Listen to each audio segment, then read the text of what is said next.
I have to say that I think that this podcast episode is going to put me on the map. Do you know why I say that? Why is that? Well, Pierre, the last time that we got together and I took a little photo of you standing in front of all of the Westwood brand signs. Right. And I posted it on LinkedIn, and you basically broke the internet.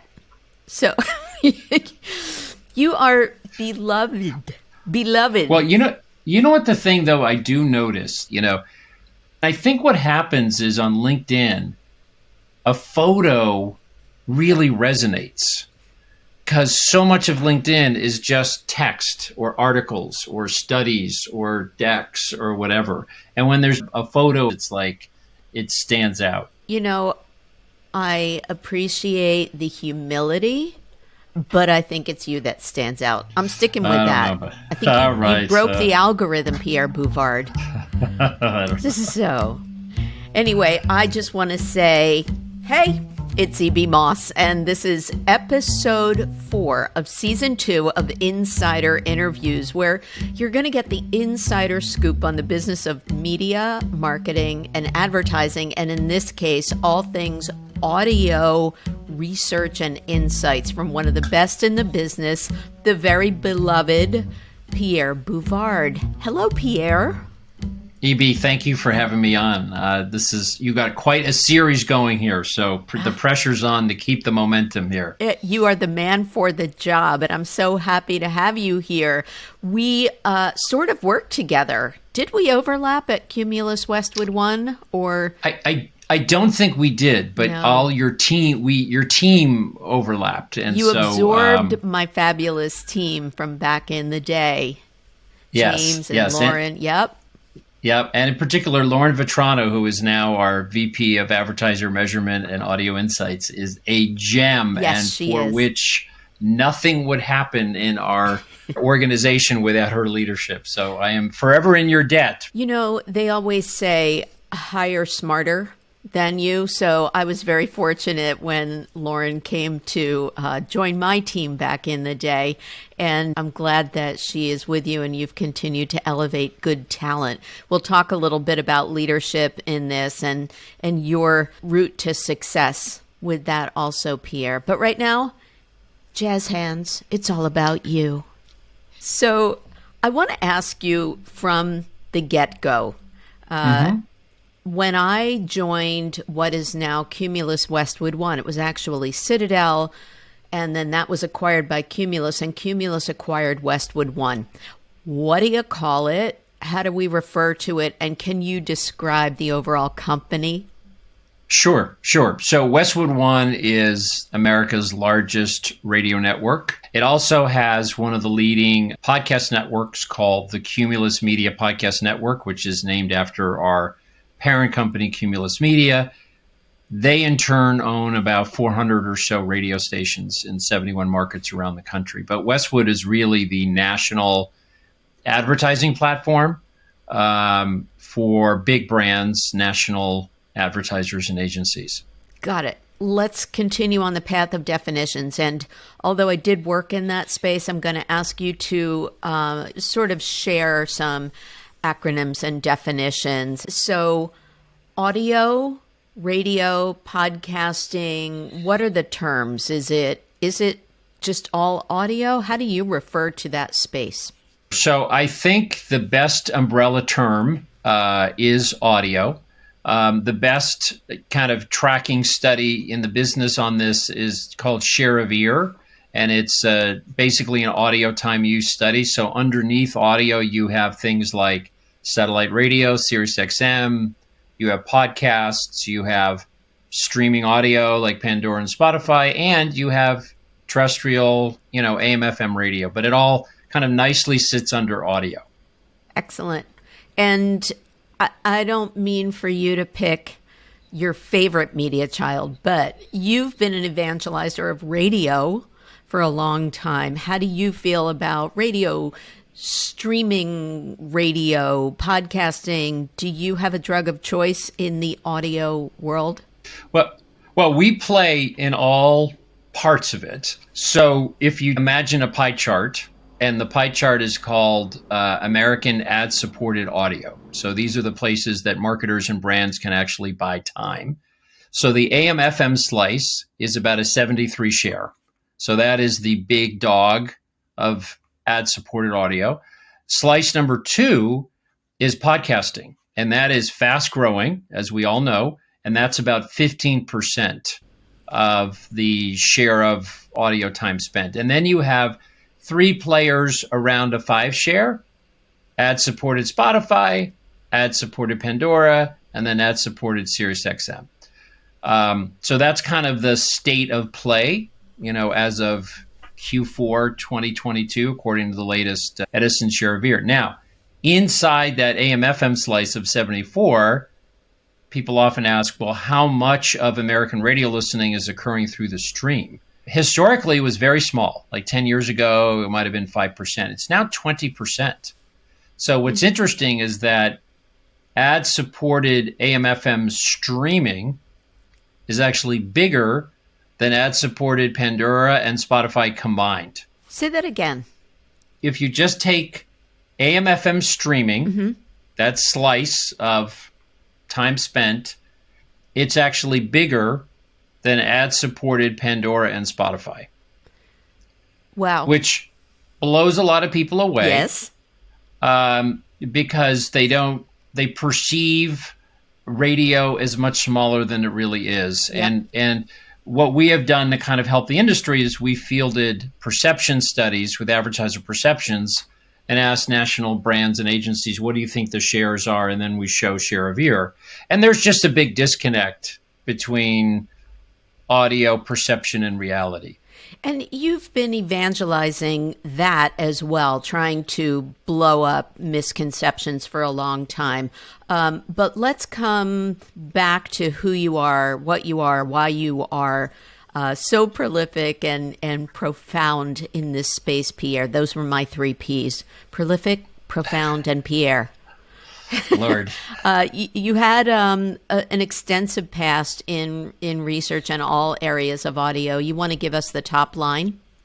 Sure. So I started my career at Arbitron, which was the Nielsen of the audio business, and I had a path of sales and marketing, so I ended up running sales and marketing there. In between, I had a stint at Coleman Research, which is the leading kind of programming research consultant to the radio industry. I got to put hip hop stations on in New York and LA and be really hip. I took a stint in TV with TiVo Research and Analytics, where we were matching set-top data to purchase data. And I've been at Westwood as the Chief Insights Officer for about 7 years or so. Excellent. All right. So you are verified, as you might say. All right. So let us talk about some of those misperceptions. I love when you blow up things. In my season 2 opener, I spoke with former radio DJ back in the 70s, then known as Lee Masters, who went on to become CEO of NPR. Anyway, he talked about how the number 1 station in the Atlanta market is an AM station. Yeah, a news talk information station that is very relevant to Atlanta, WSB. And do we think that AM in general still has viability? Is that emblematic of other leading market stations, or is it a one-off? So about 90% of American radio listening is FM, about 10% is AM. The stations that excel are big service providers, all news and information. And a lot of big, medium, and small markets, when the light goes out and there's no power, people are sitting in their cars and they're listening to those news and information stations. Those stations persist, and continue to do well. Now, some of them are simulcasting on FM because they realize that, there's this mall over here called FM where 90% of the customers are. So it's probably prudent to be in both places with your content. I'm going to jump a little bit around, but understanding how radio, streaming audio, is measured these days has come under some scrutiny. What's happening in the measurement space? Is there a gold standard now? How are things shifting around? Yeah, so a number of developments. First of all, Triton Digital is kind of the ad tech platform for American streaming audio, and they have been in the space for a couple of decades and are really, I think, the coin of the realm. Despite that, Nielsen recently enhanced its streaming measurement, where they made an adjustment to their headphone methodology, and that caused a big uptick in the share of time spent on streaming. And then podcasting has its share of measurement providers. A lot of them are measuring downloads, and agencies naturally think, well, that's not a listen, that's just the show is somewhere here on the phone.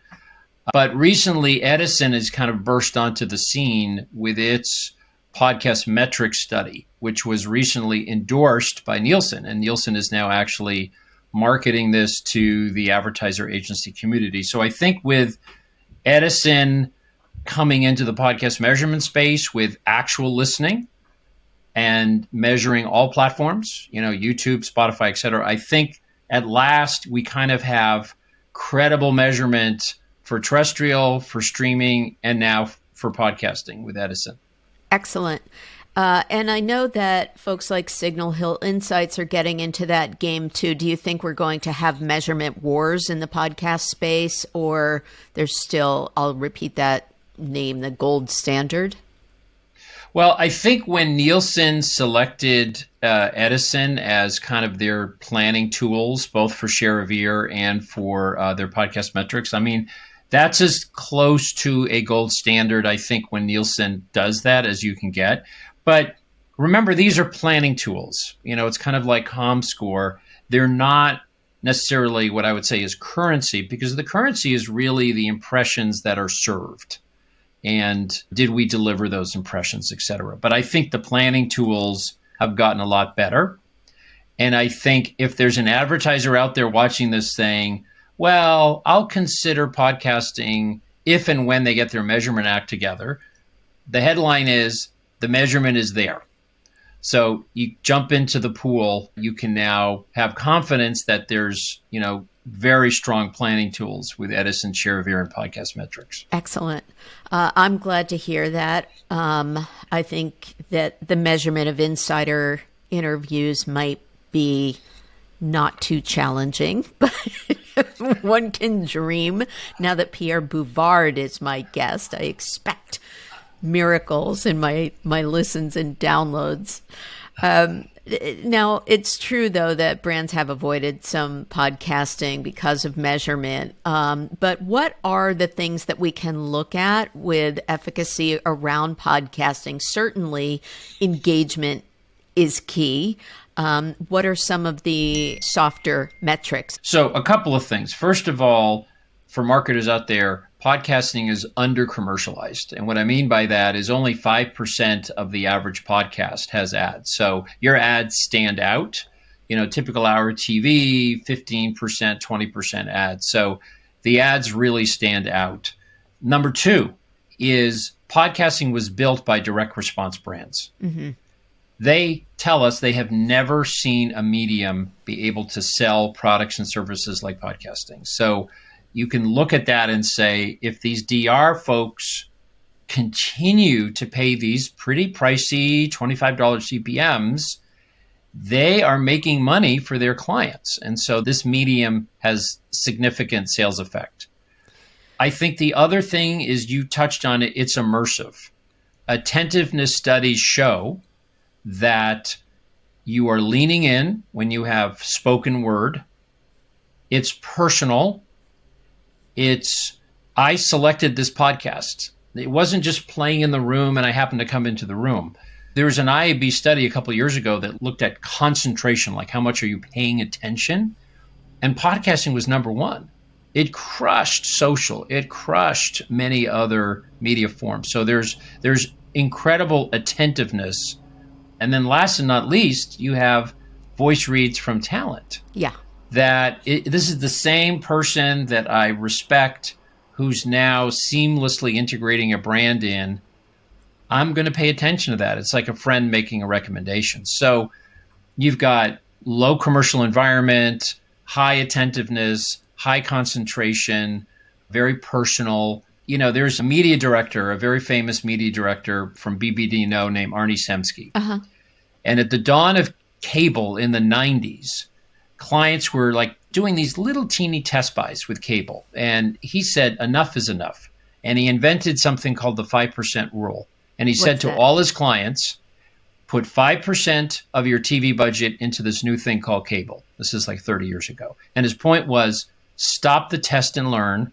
We know it works. Make it a significant and substantive line, in your media plan. And I think Arnie would say today that you should put 5% of your digital ad budget into podcasting.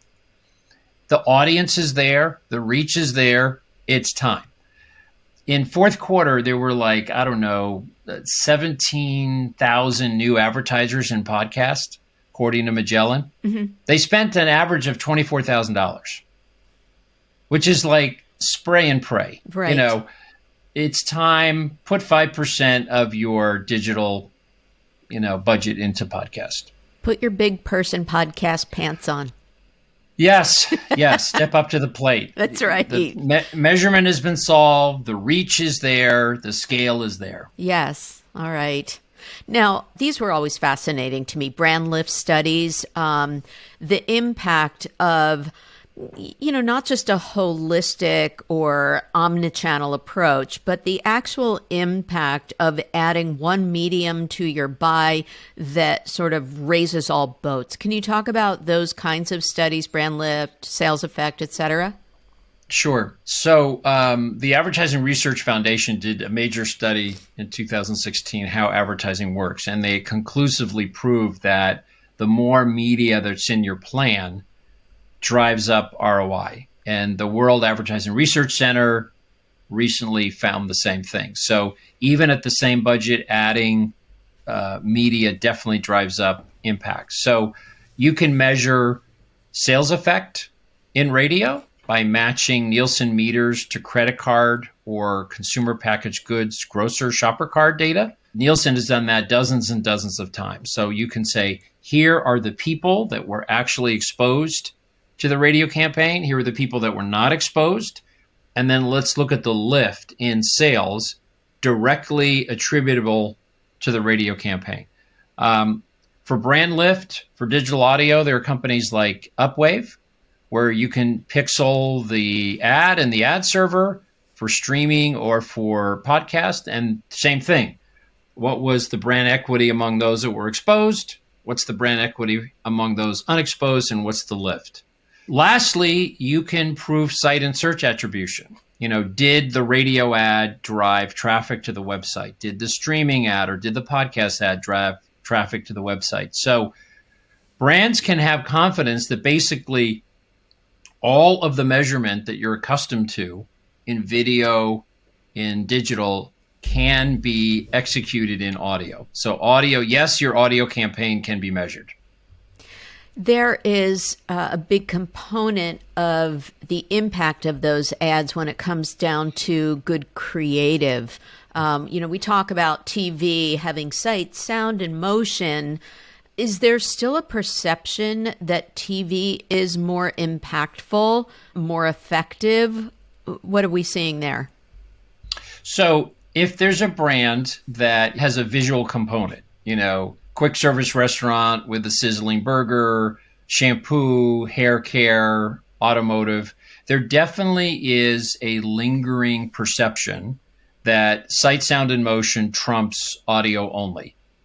And like many narratives in advertising, people kind of nod their head because it sounds vaguely correct and nobody actually looks at the facts.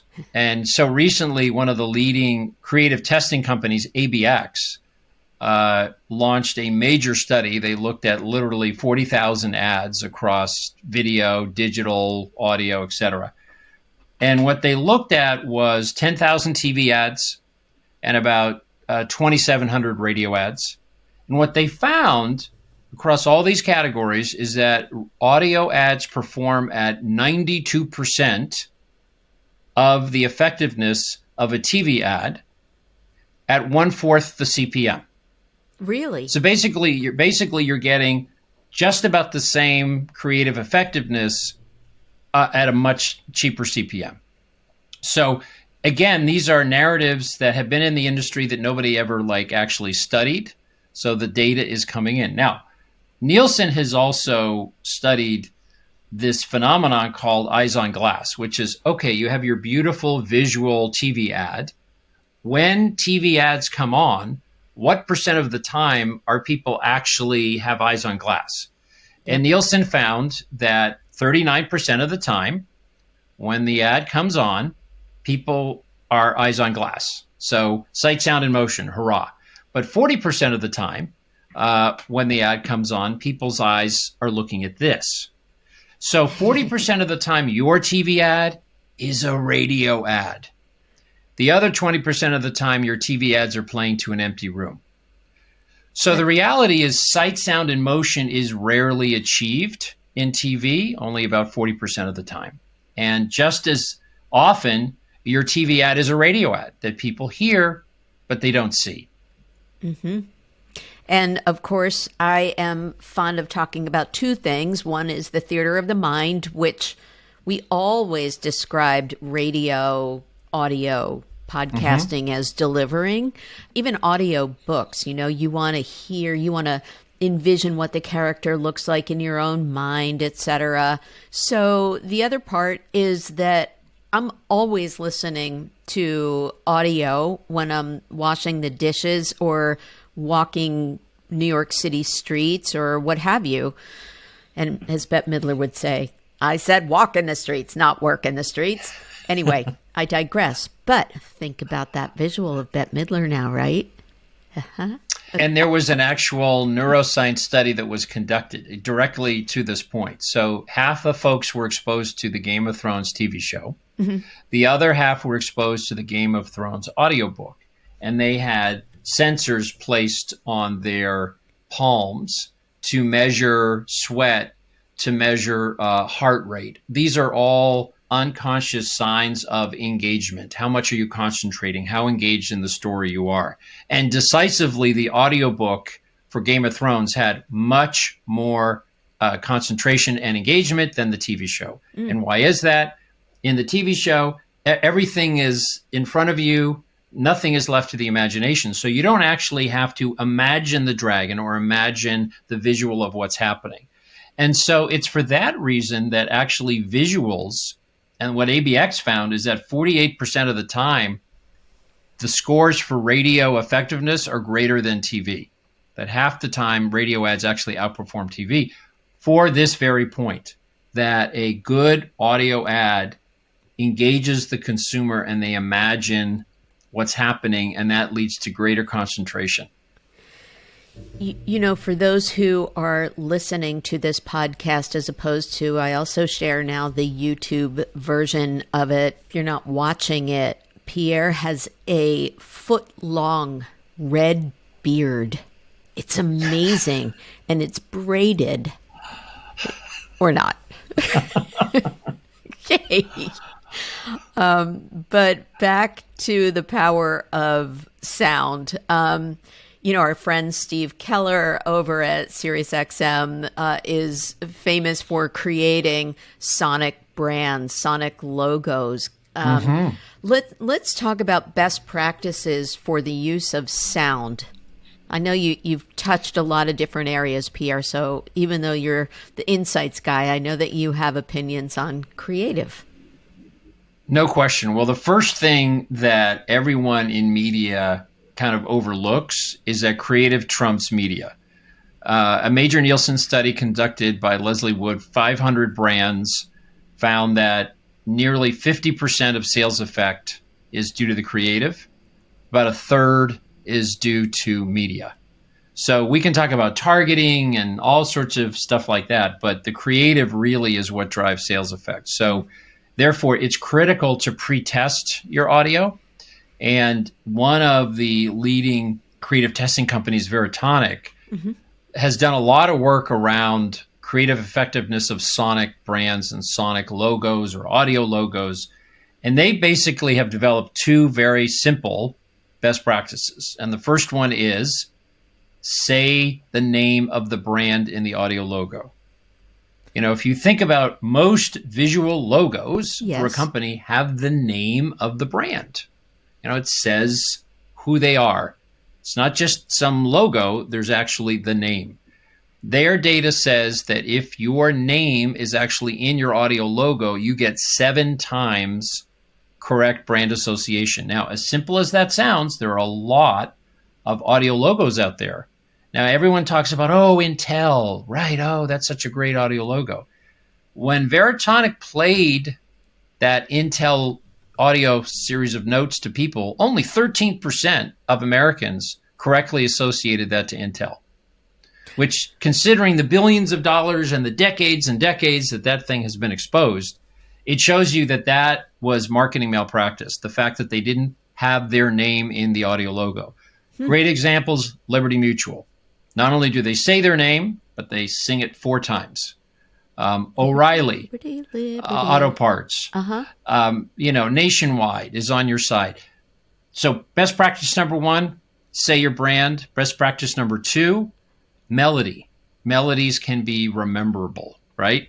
So when back in the day, when somebody was trying to figure out how do I teach kids the ABCs, they took one of the most familiar melodies, Twinkle, Twinkle, Little Star, and just basically took the alphabet and set it to Twinkle, Twinkle, Little Star, because kids knew the song, they knew the melody, and this helped them learn. So best practice number 1, say your name. Number 2, have melody. I am mortified that as a grown-ass woman, up until this moment, I've never equated Twinkle, Twinkle, Little Star with A, B, C, D, E. There you go. Pierre, I'm always learning from you, even if I embarrass myself. Thank you. Now, this actually leads to another aspect of things. You know, there were also some studies about the disproportional amount of female listeners versus female hosts, especially in podcasting. I'd love to get your take on how we're doing with diversity in audio. And our Amazon device, you know, historically was only a female voice, and that got a lot of pushback. Now there's flexibility. But is there anything to the sentiment that a male voice is more commanding and drives sales versus female? And how do we find more balance in diverse voices in audio? Yeah, unfortunately, a lot of what we do in advertising, we do because that's what we've always done. Like, why are 75% of audio commercial voiceovers men? I don't know. It's what we've always done. We have to break ourselves of this kind of legacy of just doing what we've always done. A major study was conducted by Jim Spaeth and Alice Sylvester, who's some of the leading gurus on marketing effectiveness. And they looked at hundreds of audio ads. And what they found is that women prefer a female voiceover. And those female voiceovers test among men just as well as a male voiceover. So therefore, if your product or service is somehow geared in any way to women, there is a strong possibility that if you switch to a female, your creative effectiveness is going to go up. There's another audio creative best practices, which is changing the voices in the ad, having a male and a female go back and forth, actually boost engagement. So there's a lot of neuro that when you hear a different voice, it kind of like perks you up a little bit. When you look at podcasting and you look at who are the fastest growing groups, you know, with podcast audience, African American and Hispanic are surging. You know, podcasting kind of started off pretty non-ethnic 10 years ago as kind of an NPR thing. But now with YouTube and Spotify being the two main portals into podcasting, it's a younger audience and it's very diverse. Excellent. That leads me to the question that I have been committed to asking each of my guests in season 2 is, how would you define brand purpose? And do you think that brand purpose can be communicated via audio? So I'm going to take a decidedly old school definition of brand purpose, which is, does the product do what it says it should do? Meaning, if this is a headache remedy, does it make my headache go away? Not cure the earth, but does it make my headache go away? That is, at the end of the day, that is the purpose, is does your product and service fulfill the actual needs that consumers have about that particular product and service? A lot of times we will, in the industry, create these brand purpose campaigns and they do the consumer research and they have no awareness of these campaigns and they don't think very hard about the advertising message. They think, does this product and service do what it's supposed to do? So that's a very kind of pragmatic definition of brand purpose. And yes, based upon all the ABX testing, you can effectively market what your product is and what it does and why it can solve a need effectively with audio. Beautifully put. Thank you for that POV, Pierre. So I want to ask one more question and then a personal question. So all of the buzz out there about the erosion of share of mind, etc., how can radio make TV better, or how can TV make radio better? How do all boats rise? I'll use that phrase again to help your ad buy. So it is, the foundation of linear TV for many years was network cable. That's where 3/4 of the impressions and the GRPs are. It wasn't too long ago, 2009, 90% of Americans had cable, had pay TV. We are now at the last reading at about 48%. So half of Americans will never see your network cable ads. So where can a marketer kind of supplement and complement the lost reach of TV? Certainly connected TV is an option. It's super expensive on a CPM basis, so it'll give you some incremental reach. It'll give you modest amounts of incremental reach, but you're going to pay for it. Adding more digital and social into the plan sometimes actually causes reach to go down. So the surprising answer to how do I replace lost TV reach is radio.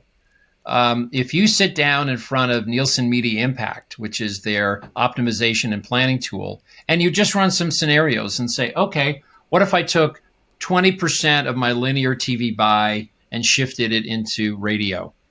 You will be astounded at the reach growth. And what you'll see is the reach growth will occur among light TV viewers. So you can't solve your light TV viewer problem by buying more TV. Radio can come to the rescue there. The other thing you'll see when you put radio into the media plan is that as you get younger, the reach goes up. So for any brand, putting radio in the plan will not add a lot of folks over the age of 65, but as you get younger, the reach growth will grow and grow and grow. And so a lot of pharma brands, a lot of CPG brands are kind of rediscovering radio as a way to make their TV better. You have famously busted some myths about the uptake of listenership or the use of radio by certain demos and amount of time spent listening. Can you wow us with some actual stats about radio and then audio in general one more time? So the gentleman that runs Deloitte's media and telecom practice, Duncan Stewart, famously predicted 4 years ago that AM/FM radio would surpass linear TV by the year 2025 in 18 to 34 rating. He was wrong. It happened last year. Okay. So AM/FM radio is now beating, as of last year, linear TV 1834. The big kind of head snapper this year is that when you open up Nielsen's total audience report, which looks at weekly reach and time spent across all media, is that for the first time in media history, first time ever, AM/FM is now beating linear TV in average rating or average audience. That has never happened. And I think that is something that gives pause to marketers to say, why not put radio into that plan? Because the GRPs are there and the reach is absolutely there by the carload. I can't think of a better high note to end things on. That was so helpful, so informative. You have all of these facts at your fingertips, Pierre. I would love to have a Vulcan mind meld with you. So thank you for taking the time. I will You're welcome. Also make note that I am available for female voiceovers. Here to help. And Bada Pierre is available. You know, you have a tremendous blog, I have to say. I would really encourage everyone to read the blog available. Pierre, what's the URL for it? Sure. So it's Westwood1, which is WESTWOODONE.com. And there's that little hamburger thing. And look for the Audio Active blog. And we publish a new audio case study every week. And you can also, while you're there, sign up to get the weekly audio case study sent directly to your email box. I highly recommend it. Pierre is a font of knowledge with his sidekick, Lauren Vitrano. And for more of those insights, you got the visual description of it. Go to the little hamburger on westwood1.com and do the That's perfect. Spoken like a true audio fan. Pierre Bouvard, thank you so much for joining me here on Insider Interviews. It's great to see you again and talk to you. EB, thank you so much for having me on. Well, I hope you got some good insider scoop from this episode of Insider Interviews with me, E.B. Moss. If you enjoyed this content, please feel free to buy me a coffee at buymeacoffee.com/mossappeal. And I hope you'll follow Insider Interviews on social media and let me know if you have a question or a suggestion for a next stellar guest in media marketing and advertising. Speaking of stellar, my theme music was composed and performed by the incomparable Grammy-winning John Clayton. If I can help you with your company's podcast, please find me at mossappeal.com. Thanks again for listening.